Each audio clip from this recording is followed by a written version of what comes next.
Good evening. If you join us on a regular basis, you know the topic of teens and crime is unavoidable.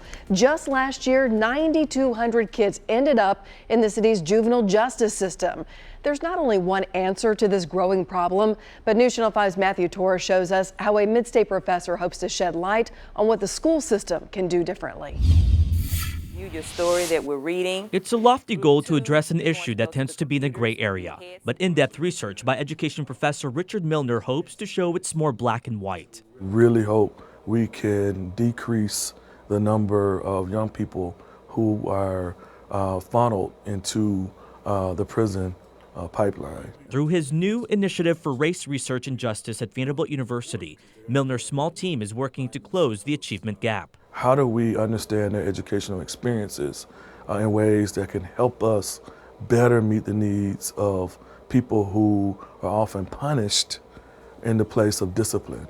He hopes to change the approach to handling problems. The challenge is punishment has taken the place of discipline, like the criminal justice system. When we punish, we exclude, we push out. Discipline and punishment are not necessarily synonymous. News Channel 5 has extensively covered what's broken in the juvenile criminal justice system and why teens turn to crimes.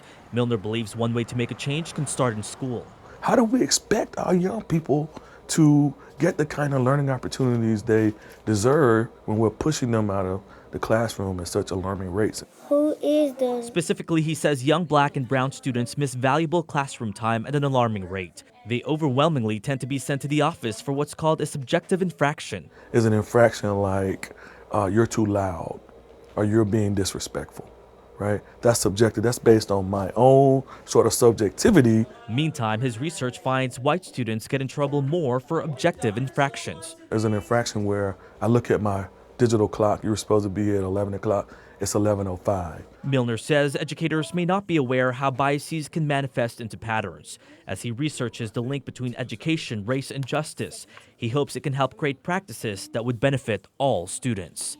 Matthew Torres, News Channel 5.